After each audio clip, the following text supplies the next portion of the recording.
ടർവയിലെ എല്ലാ പ്രേക്ഷകർക്കും നമ്മുടെ ക്ഷേത്ര പ്രദർശനത്തിലേക്ക് സ്വാഗതം. ഇന്ന് ധനുമാസത്തിലെ തിരുവാതിരയാണ്. മഹാദേവന്റെ പിറന്നാളാണ്. ധനുമാസത്തിലെ തിരുവാതിര എന്നാണ് വിശ്വാസം. വ്രതങ്ങളിൽ അതീവ പ്രാധാന്യവും തിരുവാതിര വ്രതത്തിന് ശിവനും പാർവതിയും തമ്മിൽ വിവാഹം നടന്നത് ധനുമാസത്തിലെ തിരുവാതിര ദിനത്തിലാണ്. ഈ ശ്രീ പരമേശ്വരനെ ഭർത്താവായി ലഭിച്ചതിൻ്റെ ആഹ്ലാദത്തിൽ പാർവതി ദേവി വനത്തിലാടിയും പാടിയും കളിച്ചും രമിച്ചും പഴങ്ങൾ ഭക്ഷിച്ചും കേശാലങ്കാരം ചെയ്തും തുടിച്ചു കളിച്ചും ഊഞ്ഞാലാടിയും ആനന്ദിച്ചതിൻ്റെ ഓർമ്മയ്ക്കായും അതിനെ അനുകരിച്ചുമാണ് മകേരവും തിരുവാതിര നാളും ചേർന്ന രാവിൽ തിരുവാതിര ആഘോഷിക്കുന്നതെന്നാണ് ഐതിഹ്യം. മംഗല്യവതികൾ നെടുമാംഗല്യത്തിനും മക്കളുടെ ഐശ്വര്യത്തിനു വേണ്ടിയും അവിവാഹിതരായ സ്ത്രീകൾ ഉത്തമ വിവാഹം നടക്കുവാനും ഈ വ്രതം എടുക്കുന്നു. പാർവതിയെ സ്തുതിച്ച് സൂര്യോദയത്തിന് മുമ്പ് കുളത്തിൽ തിരുവാതിരപ്പാട്ട് പാടി തുണിച്ച് കളിക്കുന്നു. അതുപോലെ നൊയമ്പ് നോൽക്കൽ, നാമജപം, തിരുവാതിരക്കളി, ഉറക്കമുഴുപ്പ്, എട്ടടങ്ങാഴി കഴിക്കൽ, പാതിരാപ്പൂ ചൂടൽ, ശിവക്ഷേത്ര ദർശനം എന്നിവയാണ് ഈ ദിവസങ്ങളിലെ പ്രധാന ചടങ്ങുകൾ. തിരുവാതിര വ്രതം നോക്കുന്ന സ്ത്രീകൾ ദശപുഷ്പങ്ങൾ ചൂടിയാലേ പൂർണ്ണ വ്രതം കിട്ടൂ എന്നാണ് ഐതിഹ്യം. അതായത് ഈ ദശപുഷ്പങ്ങൾ ഏതൊക്കെയാണെന്നല്ലേ? കറുക, വിഷ്ണുക്രാന്തി, മുക്കുറ്റി, പൂവാം കുരുന്നില, നീലപ്പന, കയ്യൂന്നി, ഒഴിഞ്ഞ, മുയൽ ചെവിയൻ, നീച്ചറുള്ള, തിരുതാളി, ഇങ്ങനെ 10 ദശപുഷ്പങ്ങൾ ചൂടിയാലേ പൂർണ്ണവ്രതം കിട്ടൂ എന്നാണ് തിരുവാതിര വ്രതം നോക്കുന്ന സ്ത്രീകൾ ചെയ്യേണ്ട ഒരു ഐതിഹ്യമനുസരിച്ചുള്ള ചട്ടവട്ടം. അപ്പോൾ എല്ലാവർക്കും നല്ലൊരു തിരുവാതിര നാൾ ആശംസകൾ ടർവയുടെ ഭാഗത്തുനിന്ന് എല്ലാവർക്കും നേരുന്നു.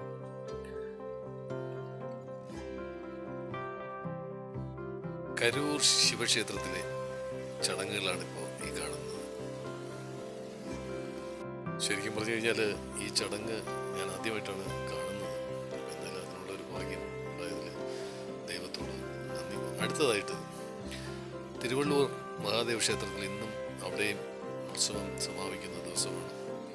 അപ്പോൾ അവിടേക്കാണ് ഞങ്ങളുടെ ചെറിയൊരു യാത്ര.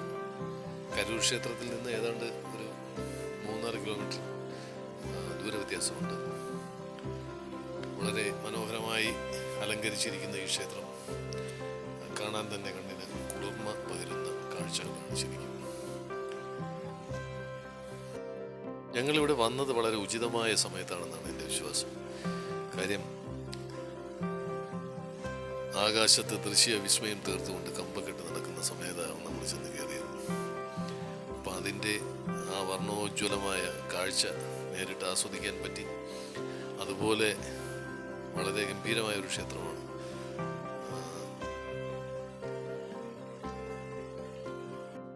ഈ തിരുവള്ളൂർ ക്ഷേത്രത്തിലും ശരിക്കും പറഞ്ഞു കഴിഞ്ഞാൽ ഈ ഉത്സവ സമയത്ത് ശരിക്കും ഞാൻ ആദ്യമായിട്ടാണ് വരുന്നത്. അപ്പോൾ അതിൻ്റെ ഒരു പുതുമ ശരിക്കും എനിക്കത് ഫീൽ ചെയ്യുന്നുണ്ട്. അതിൻ്റെ ശരിക്കും പറഞ്ഞു കഴിഞ്ഞാൽ കൺസ്ട്രക്ഷനൊക്കെ വളരെ ഗംഭീരമായ കൺസ്ട്രക്ഷൻ തന്നെയായിരുന്നു. അപ്പോൾ അതെല്ലാം നേരിൽ കണ്ട് അനുഭവിക്കാനുള്ളൊരു ഭാഗ്യം ദൈവം സഹായിച്ചുണ്ടായി. അതിൽ ഞാൻ ദൈവത്തോട് കടപ്പെട്ടു വരും. ക്ഷേത്രത്തിൻ്റെ പരിസരവും എല്ലാം വളരെ ആനന്ദകരമായ ഒരു അനുഭവം തന്നെയായിരുന്നു. അത് പറയാതെ വയ്യ. ശരിക്കും ഞാൻ പ്രതീക്ഷിച്ച ഒരു കാഴ്ചപ്പാടല്ലായിരുന്നു ശരിക്കും ക്ഷേത്രത്തിനുണ്ടായിരുന്നത്. വളരെ ഗംഭീരമായ ഒരു അന്തരീക്ഷം തന്നെയായിരുന്നു ക്ഷേത്രത്തിൽ. അവിടുത്തെ ഒരുക്കങ്ങളും അതുപോലെ ദീപാലങ്കാര മോടിയും ഒക്കെ വളരെ വ്യത്യസ്തമായ ഒരു അനുഭവമാണ് ഞങ്ങൾക്ക് തന്നത്. അത് എനിക്ക് തോന്നുന്നു കണ്ടുകൊണ്ടിരിക്കുന്ന പ്രേക്ഷകർക്കെല്ലാം ആ ഒരു അനുഭവം തന്നെ ആയിരിക്കുമെന്ന് ഞാൻ പ്രതീക്ഷിക്കുന്നു. അതുകൊണ്ട് തന്നെയാണ് തീർച്ചയായിട്ടും ഞാൻ ഈ ഒരു വീഡിയോ നിങ്ങൾക്കായി സമർപ്പിച്ചത്. ടർവയിലെയും അതുപോലെ എല്ലാ പ്രേക്ഷകർക്കും ഞാൻ ഈ ആകാശവിസ്മയം, വെടിക്കെട്ടിലെ ആകാശവിസ്മയം വളരെ സ്നേഹപൂർവ്വം നമ്മുടെ പ്രേക്ഷകർക്കായി സമർപ്പിക്കുകയാണ്.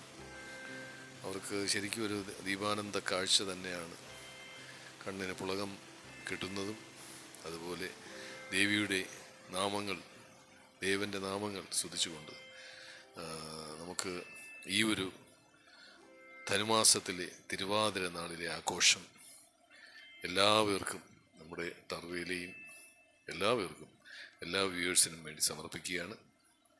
എല്ലാവർക്കും ഇതുപോലുള്ള വീഡിയോകളുമായിട്ട് ഞാൻ വീണ്ടും വരുന്നതാണ്. അപ്പോൾ നിങ്ങളുടെയൊക്കെ സഹകരണവും പ്രോത്സാഹനവും പ്രതീക്ഷിക്കുന്നു. ഇത് പറഞ്ഞുകൊണ്ട് ഞാൻ എൻ്റെ വാക്കുകൾ ഉപസംഹരിക്കുകയാണ്. എല്ലാവർക്കും തിരുവാതിര നാളിലെ ആശംസകൾ. ശ്രീ പരമേശ്വരായ നമഃ, മഹാദേവായ നമഃ, ഓം നമഃ ശിവായ നമഃ. ഈ വീഡിയോ കാണുന്ന എല്ലാ പ്രേക്ഷകർക്കും എല്ലാവിധ ഐശ്വര്യവും മഹാദേവൻ അരുളുമാറാകട്ടെ എന്ന് അപേക്ഷിച്ചുകൊണ്ട് നമ്മുടെ ഈ വീഡിയോ കണ്ട എല്ലാവരും ഈ പറഞ്ഞ പോലെ ആ ഒരു സന്തോഷവും സമാധാനവും കിട്ടട്ടെ. ഈ ചാനൽ ഒന്ന് സബ്സ്ക്രൈബ് ചെയ്യുക, അതുപോലെ ലൈക്കും ചെയ്യുക.